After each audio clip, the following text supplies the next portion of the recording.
پیٹھ پیچھے جو دعا کریں گے وہ دعا اس کو لگنے سے پہلے آپ کے حق میں قبول ہے. ہمیں اللہ کریم یہ باتیں سمجھنے کی توفیق عطا فرما دے کہ ہم اگر دعا کریں نا پہلے اپنے جو بھائی ہیں نا ان کے لیے دعا کریں, ان کے لیے جو دعا کریں گے یا اللہ اس کو مکہ دکھا دے یا اللہ مدینہ دکھا دے, وہ تو دیکھے گا اس سے پہلے آپ دیکھ لیں گے. ٹھیک ہے, دعا اس طرح کرنی چاہیے. اللہ کریم ہمیں صحیح انداز میں صحیح معنوں میں دعا مانگنے کی توفیق عطا فرمائے. دعا کے بارے میں الدعاء رد القضاء, الدعاء یہ رد القضاء یعنی کہ دعا موت کو ٹال دیتی ہے. اب وہ دعا کیسی مانگتے ہوں گے جسے موت ٹل جاتی تھی ہیں.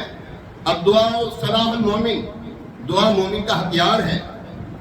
ٹھیک ہے نا, اور بے شمار دعاؤں کے اوپر حدیث مبارکہ ہے, قرآن کی آیت مبارکہ ہے. اللہ کریم ہمیں صحیح معنوں میں دعا مانگنے کی توفیق عطا فرمائے. آمین بجاہ نبی الامین علیہ الصلوۃ والتسلیم. آئیے ایک مرتبہ سورہ برکت کے لیے, باعث رحمت کے لیے, حضور علیہ الصلوۃ والسلام کی ساری امت کے سارے ثواب کے لیے درود پاک پڑھ لیتے ہیں. الصلاۃ والسلام علیک یا رسول اللہ وعلی آلک واصحابک یا حبیب اللہ. الصلاۃ والسلام علیک یا نبی اللہ وعلی آلک واصحابک یا خاتم النبیین. آج جمعہ مبارک اور 22 اگست ہے 2025 اور سفر المظفر کی 27 تاریخ ہوگی. اللہ کریم یہ پیارا پیارا مہینہ جو آ رہا ہے اس کی برکت ہمیں سمیٹنے کی توفیق عطا فرمائے. خوشیوں والا مہینہ ہے, ولادت کا مہینہ ہے. بچے بندے کی نا جب شادی کی تاریخ آتی ہے نا, شادی کی اینیورسری ہے, اس سے پہلے وہ خوشیاں منانا شروع کر دیتا کہ نہیں کر دیتا. وہ آپس میں نا میاں بیوی آپس میں طے کر دیتے ہیں ایسی یہ کرنا ہے, ایسی یہ کرنا ہے, ایسی یہ کھانا ہے, پکانا ہے, کرنا ہے, وہ کرنا ہے, ایل سوٹ ہے, کہنا ہے, وہ سوٹ ہے. پہلے لاتے ہیں, یہ پہلے لے کر آتے ہیں, تو اسی وقت تھوڑی سارے کام ہو جاتے ہیں. شادی کی تاریخ فکس ہوئی آپ لوگوں کی, ہوئی کہ نہیں ہوئی ہے نا؟ الحمدللہ ہماری بھی ہوئی ہے. 1 سال پہلے شادی کی تاریخ فکس ہو گئی تھی کہ فلاں تاریخ کو ہونی. 1 سال پہلے کوئی شرک نہیں ہوا, کوئی بدعت نہیں ہوا. نبی پاک علیہ السلام کی دن تاریخ رکھ کر ہم خوشیاں منائے, شرک ہو گیا, بدعت ہو گیا. نہ یار ظالم, نہ ظالم بنو یار, کیوں ایسی باتیں کرتے ہو یار؟ اور کس کے لیے؟ جن کا کلمہ پڑھتے ان کے لیے.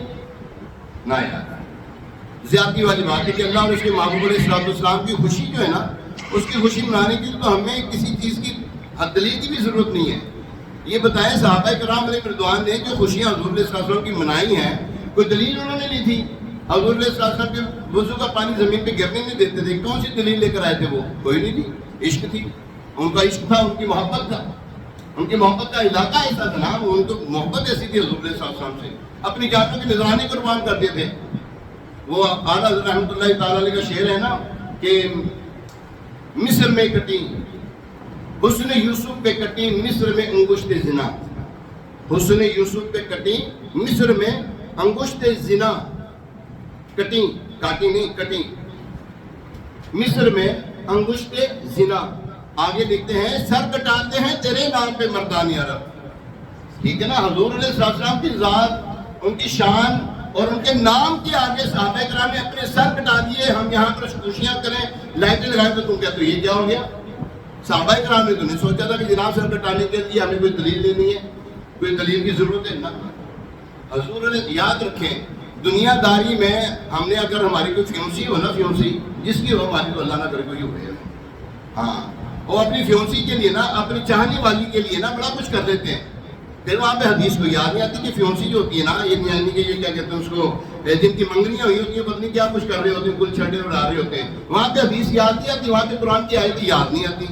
یاد آتی تو حضور علیہ السلام کی ولادت کا مہینہ, ہو نہیں نہیں نہیں نہیں, غریبوں کی شادی کر دو, اور غریب بچیوں کی شادی ہو جائے, یہ ہو جائے, وہ ہو. بھائی جب تو گل چھڑے اڑا رہا تھا اس وقت تجھے یاد نہ ہے, حالانکہ وہ ہے ہی آرام کا کام, یہ تو ہے ہی عین دین کا کام. قرآن کا حکم ہے کہ حضور علیہ السلام کی ولادت کی خوشی مناؤ, قرآن کہتا ہے.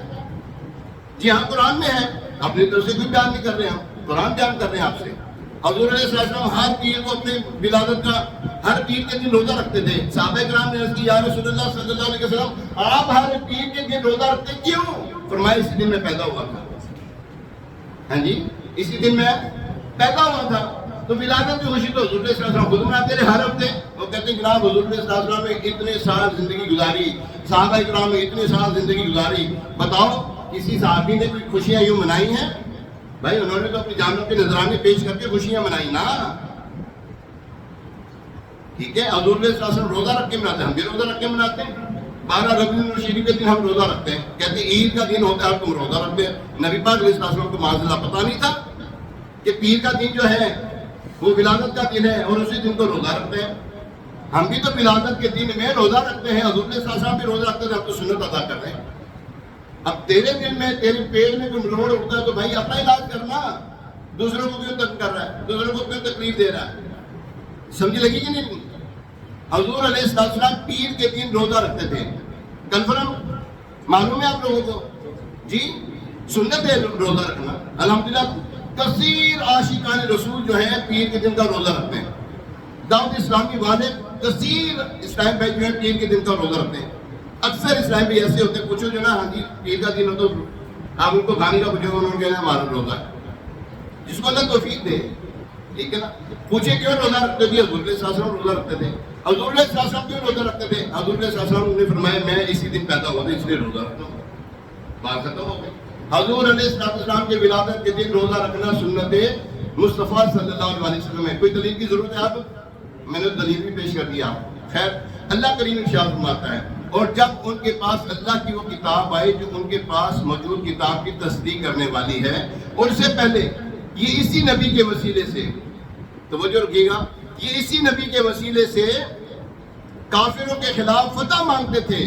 تو جب ان کے پاس وہ جانا پہچانا نبی تشریف لایا, جب ان کے پاس جانا پہچانا نبی تشریف لایا تو اس کے منکر ہو گئے اللہ کی لعنت اور انکار کرنے والوں پر. اللہ پیارے محترم سے یہ پارہ ہے 1 سورہ بقرہ آیت نمبر 99 سننے کی سعادت حاصل کی. اس آیت کریمہ میں بات بنی اسرائیل کی ہے اور شان مصطفیٰ جان رحمت صلی اللہ علیہ وسلم کی. آیت کریمہ کی وضاحت سنتے ہیں. قرآن فرماتا ہے اور جب ان کے پاس اللہ کی وہ کتاب آئی جو ان کے پاس موجود کتاب کی تصدیق کرنے والی ہے, یعنی قرآن کریم اتنی بلند و رتبہ ایک ایسی شان والی کتاب ہے کہ اس نے آ کر توریت اور انجیل کی تصدیق کر دی. چونکہ قرآن کریم بنی اسرائیل اور ان اسلامی کتابوں آسمانی کتابوں کی شان بڑھانے والی کتاب ہے, ان کے سچا ہونے کی گواہ ہے, لہذا انہیں چاہیے تھا کہ فوراً قرآن پر ایمان لے آتے, محبوب ذیشان صلی اللہ علیہ وسلم کا کلمہ پڑھ کر مسلمان ہو جاتے.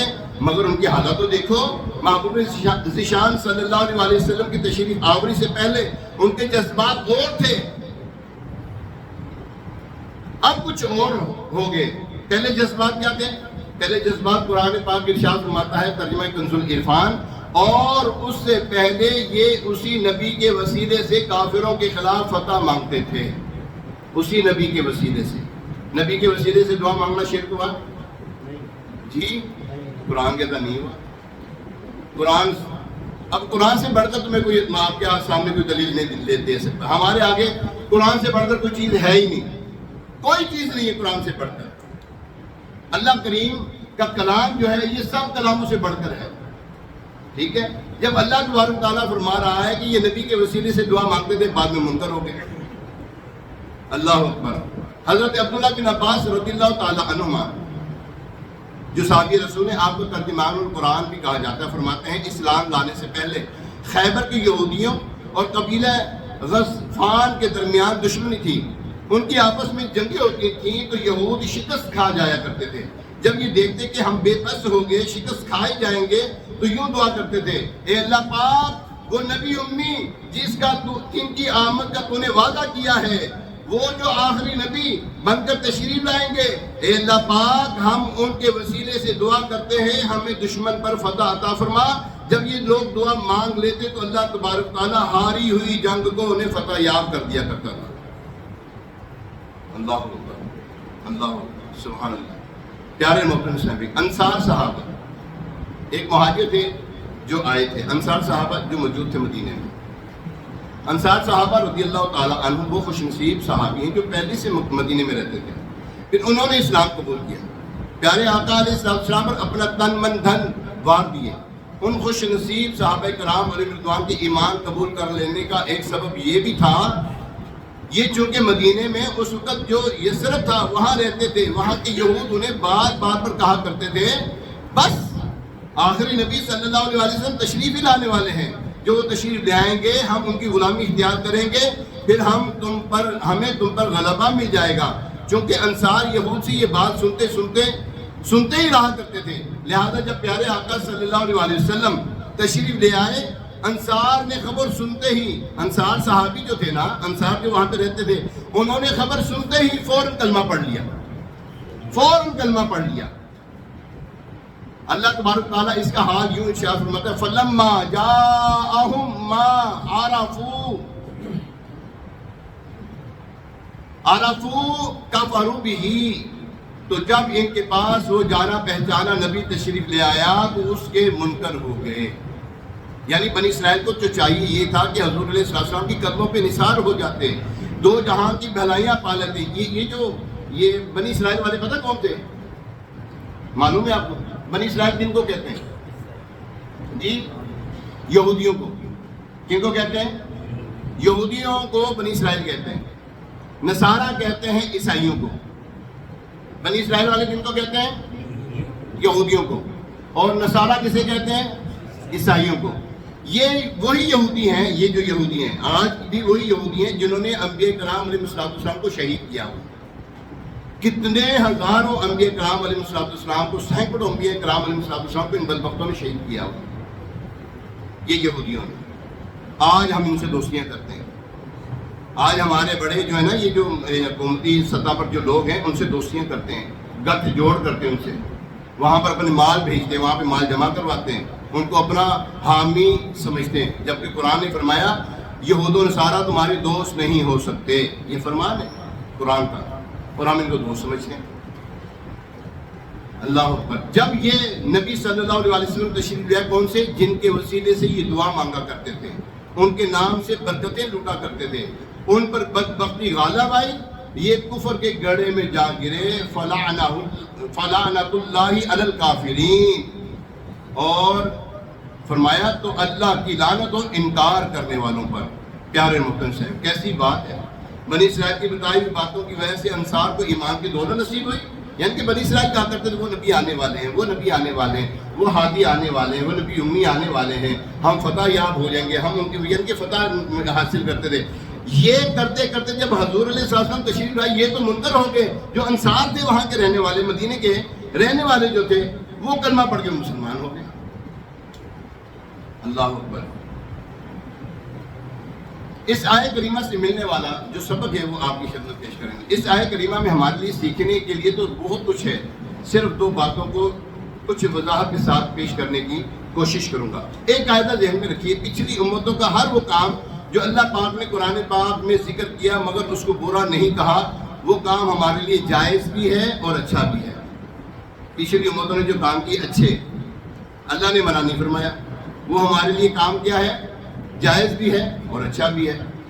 اس مقام پر اللہ نے فرمایا اور اس سے پہلے یہ اسی نبی کے وسیلے سے کافروں کے خلاف فتح مانگتے تھے. یعنی کہ وہ نبی پاک علیہ السلام کے وسیلے سے دعائیں مانگتے تھے، یا اللہ حضور علیہ السلام کے وسیلے سے ہماری دعا قبول فرما. یہ دعا شرکیہ دعا نہیں ہے. یہ دعا اونچی بولی ذرا، یہ شرکیہ دعا نہیں ہے. لوگ کہتے ہیں وسیلے سے دعا کیا مانگے؟ وسیلہ اپنے ایمان کا، اپنے اعمال کا. تیرے اعمال قبول تجھے پتہ ہے؟ تیرے اعمال کی حیثیت کیا؟ ہم وسیلہ تو ان کو بنا رہے ہیں جن کی حیثیت رب کی بارگاہ میں بہت ہے، جن کی شان یہ ہے حضور علیہ السلام کی، جن کی شان یہ ہے اللہ پاک کی بارگاہ میں کہ حضور علیہ السلام اپنا چہرہ نماز کے دوران آسمان پہ بار بار اٹھائیں تو اللہ فرمائے اے معبود جو کرنا چاہو وہ کر لو نا. قبلہ تبدیل ہونا تھا نا. یہ مکے کی بات نہیں مدینے کی ہیں جی. مسجد قبلہ تین کہاں پر ہے؟ مدینے میں کہ مکے میں ہے؟ مکے میں اللہ سے بندے ہو، مکے میں ہے نا. اور کہاں پر ہے یہ مسجد؟ مدینے میں.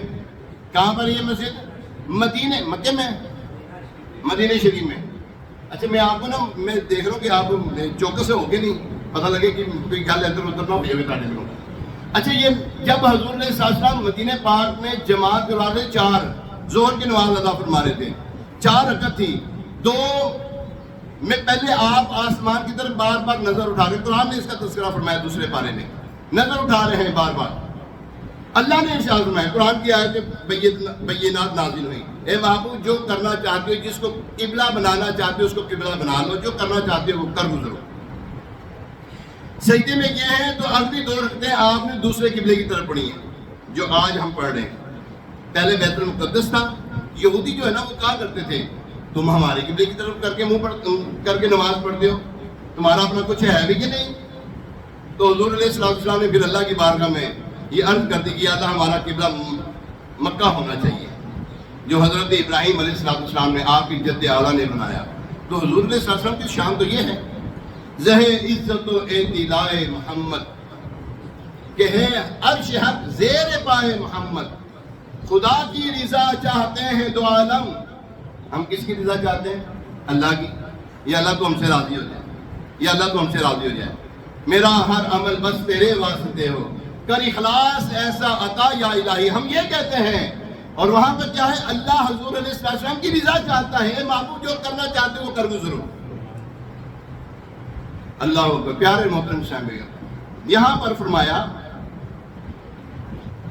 اور اس سے پہلے یہ اسی نبی کے وسیلے سے کافروں کے خلاف فتح مانگتے تھے. یہاں پہ لفظ علا ہے، علی الذین کفروا. علا جب طلب اور دعا کے ساتھ آئے تو یہ مشکل پر دلالت کرتا ہے. یعنی بنی اسرائیل کو جب بھی اس وقت کے غیر مسلموں کے مقابلے میں مشکل آتی تو یہ اس مشکل کے حل کے لیے حضور علیہ السلام کے وسیلے سے دعا مانگا کرتے تھے. اللہ پاک نے پچھلی قوموں کا یہ عمل ذکر فرمایا، مگر اس کو برا نہ کیا، اس کو برا نہ کہا کہ یہ ٹھیک نہیں ہے، وگرنہ کہ یہ احکام تبدیل کرتی نا اللہ نے، یہ احکام تبدیل نہیں کیے. اس کو برا نہ سمجھا. پتہ چلا کہ یہ عمل پیارے آقا علیہ السلام کے وسیلے سے دعا کرنا ہمارے لیے نہ صرف جائز بلکہ اچھا اور مستحب ہے کہ جب بھی مشکل آئے، پریشانی آئے، کام اٹک جائیں، معاشی پریشانیاں ہوں، قرض چڑھ جائیں، بیماریاں گھیر لیں، نیک خواہشات پوری نہ ہو پا رہی ہوں، قبر و آخرت کا خوف کھائے، جہنم کا ذکر سن کے دل پھٹنے لگے، تو ہمیں چاہیے کہ ہم محبوب ذیشان مکی مدنی سلطان صلی اللہ تعالیٰ علیہ وآلہ وسلم کے وسیلے سے دعا کریں، انشاءاللہ الکریم مشکلات حل ہو جائیں گی. حضرت علامہ سبکی رحمۃ اللہ تعالیٰ علیہ بہت بڑے امام گزرے ہیں. آپ لکھتے ہیں پیارے آقا علیہ السلام کے وسیلے سے دعائیں مانگنا سنت انبیاء ہے. کس کا عمل ہے یہ؟ ہاں، صرف بنی اسرائیل والوں کا نہیں، سنت انبیاء ہے. مزید فرماتے ہیں پیارے آقا علیہ السلام کی دنیا میں تشریف آوری سے پہلے آپ کی ظاہری زندگی مبارکہ میں اور آپ کا دنیا سے پردہ فرما لینے کے بعد جب سے دنیا بنی ہے جب تک رہے گی آپ علیہ السلام کا وسیلہ پکڑا جاتا رہے گا، پکڑا جاتا رہے گا، آئندہ بھی پکڑا جاتا رہے گا، بلکہ اس دنیا کے بعد روز قیامت میں بھی سب انہی محبوب صلی اللہ علیہ وسلم کا وسیلہ تلاش کریں گے. بڑی مشہور حدیث مبارکہ ہے، بڑی مشہور حدیث مبارکہ ہے. اللہ اللہ. وہ حدیث مبارکہ کیا ہے؟ تمام امتیں حضرت آدم علیہ السلام کے پاس آئیں گی، اے اللہ کے خلیفہ، اے آدم علیہ السلام، اے اللہ کے نبی، اے ہمارے جد اعلیٰ، ہم پر آج وہ مشکل وقت آیا ہے، آپ ہمارے لیے دعا فرمائیں. بروز محشر یہ ہوگا. حضور علیہ السلام نے پہلے ڈکلیئر کر دیا ہے، پہلے آشکار کر دیا ہے، پہلے حدیثیں بیان فرما دی ہیں کہ یہ ابھی قیامت میں آنا ہے، روز محشر برپا ہونا ہے. حضور علیہ السلام نے پہلے غیب کی خبر اشارہ فرماتی کہ یہ ہونا ہے. جیسے جنگ بدر ابھی ہوئی نہیں تھی، فرما دیا تھا کہ یہاں پہ یہ مرے گا، یہاں پہ یہ مرے گا، یہاں پہ یہ مرے گا. جہاں جہاں حضور علیہ السلام نے نشان لگا دیے، فرمایا صحابہ کرام کہتے ہیں ہم نے دیکھا کہ خدا کی قسم ایک بارش نہ ادھر نہ ادھر وہیں مرا جس کا جہاں پر حضور علیہ السلام نے نشان لگائے تھے. تو بروز محشر جو کچھ ہونا ہے حضور علیہ السلام پہلے فرما دیا. تمام امتیں جو ہے حضور علیہ السلام، وہ تمام امتیں حضرت آدم علیہ السلام کے پاس آئیں گی. اے اللہ کے نبی ہم پر رحم فرمائے، ہمارے لیے دعا فرمائے. اللہ وہ فرمائیں گے، حضرت آدم علیہ السلام فرمائیں گے آج اللہ نے وہ غضب ڈھایا کہ آج سے پہلے ایسا غضب نہیں ڈھایا تھا. اذهبوا الى غیری، اذهبوا الى غیری، جاؤ کسی اور کے پاس جاؤ. وہ حضرت نوح علیہ السلام کے پاس آئیں گے، وہ بھی کہیں گے اذهبوا الى غیری. وہ حضرت ابراہیم کے پاس آئیں گے، اذهبوا الى غیری، جاؤ کسی اور کے پاس جاؤ. آج اللہ نے جو غضب ڈھایا اس سے پہلے کبھی غضب نہ ڈھایا تھا. جاؤ کسی اور کے پاس جاؤ سفارش کے لیے، شفاعت کے لیے کسی اور کے پاس جاؤ. وہاں سے پھر وہ ہوتے ہوتے موسیٰ علیہ السلام کے پاس سے پھر حضرت عیسیٰ علیہ السلام کے پاس آئیں گے. حضرت عیسیٰ علیہ السلام فرماتے ہیں ہاں اگر کوئی ہے تو محبوب علیہ السلام کی شان ہے, وہ حضور علیہ السلام کی ذات ہے جو یہ کام کر سکتی ہے. تمام امتیں اس وقت جائیں گے یا رسول اللہ انظر حالنا, کیا کہیں گے؟ اب بولو جیسے کہہ لو پھر بھی کہنا پڑے گا, تم پریکٹس کر لو نا, نہیں تو اتر کہنے کی عادت نہ ہوئی نا تو جہنم پھر سیدھا ٹھکانا جی تھوڑا جڑا نہ کہے ہاں سچی بات کرو. جو وہاں جا کے حضور صلی اللہ علیہ وسلم کو نہ کہ یا رسول اللہ انظر حالنا, کہاں جائے گا؟ ایسا بھی نہیں جائے گا, جہنم ہی, جہنم امی کڑا. آج لے ان کی بنا, ہاں آج حضرت نے یہاں پہ فرمایا نا آج لے ان کی بنا, آج مدد مانگ ان سے, آج مدد مانگنا, کل نہ مانیں گے اگر قیامت میں اگر مان گیا. انہیں جانا انہیں مانا, نہ رکھا غیر سے کام, للہ الحمد میں دنیا سے مسلمان گیا. وہاں پہ ساری امتیں جب حضور صلی اللہ علیہ وسلم کی بارگاہ میں آئیں گے عرض کریں گے یا رسول اللہ انظر حالنا. وہاں پہ عربی بھی آ جائے گی ساروں کو, ایسے نہیں بولی جاتی نا, وہ پھر عربی بھی آ جائے گی. یا رسول اللہ انظر حالنا, یا حبیب اللہ اسمع قالنا اننا فی بحر ہم مغرقون خذ یدی ساحل لنا اشکالنا. یا رسول اللہ کرم فرمائیے صلی اللہ علیہ وسلم. آج اللہ نے وہ غضب ڈھایا ہے, آپ ہی ہیں جو سفارش کریں گے. حضور علیہ السلام فرماتے ہیں میں کہوں گا انا لہا, کیا فرمائیں گے؟ انا لہا, میں ہوں. پھر حضور علیہ السلام سجدے میں گر جائیں گے, تشریف لے جائیں گے سجدے میں, طویل سجدہ فرمائیں گے.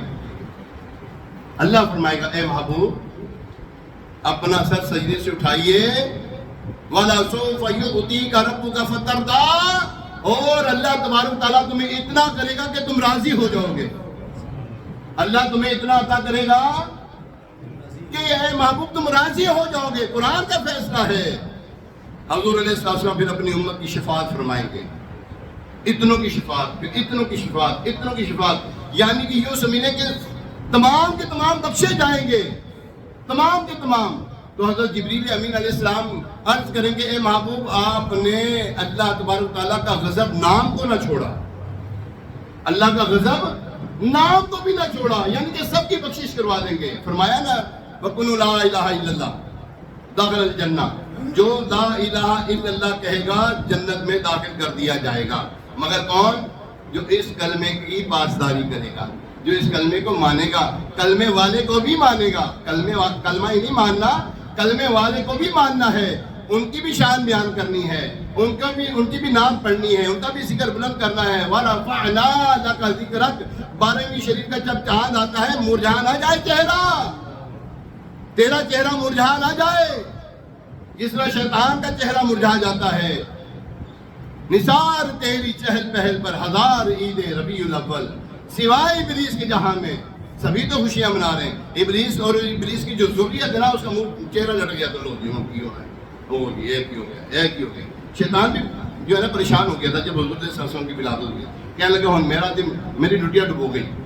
شیطان کہتا تھا میری آپ کی لٹیا ڈبو گئی, آگے بخشش کروانے والے یہ ہیں جو بخشش کروائیں گے. میری تو ساری جو محنت خراب ہو گئی ساری. تو اللہ کریم ہمیں محبوب علیہ السلام کی کہ گیت گانے کی توفیق عطا فرمائے, شریعت کے دائرے میں رہ کر خوشیاں منانے کی توفیق عطا فرمائے. لائٹیں لگائیں, ڈائریکٹ نہیں, ہاں ڈائریکٹ نہ لگائیں, لائٹیں لگائیں, جھنڈیاں لگائیں, کسی کو تنگ نہ کریں, روڈ سجائیں, کسی کو تنگ نہ کریں. ہاں خوشیاں منائیں, خوشیاں دا ویلا آ گیا, خوشیاں دا ویلا آ گیا, ہم دور ہو گئے, خوشیاں دا ویلا آ گیا. سرکار کی آمد, بنٹار کی آمد, حضور کی آمد, پرنور کی آمد, اس نور کی آمد, اس نور کی آمد, آقا اتار کی آمد. تو حضور علیہ السلام کی خوشیاں منائیں گے, گج بج کے منائیں گے انشاءاللہ, گج بج کے منائیں گے خوشیاں انشاءاللہ. اللہ کریم ہمیں ان باتوں کو سمجھنے کی, ان پر عمل پیرا ہونے کی, حضور علیہ السلام کی شان بیان کرنے کے ساتھ ساتھ ان کی سیرت کو اپنانے کی بھی توفیق عطا فرمائے. آمین بجاہ نبی الامین علیہ الصلوۃ والتسلیم. ابھی اذان ہوگی, اذان کے بعد سنتیں ادا کی جائیں گی. تشریف رکھیں. اس اذان کا جواب ہے, دوسرے اذان کا جواب نہیں ہوتا.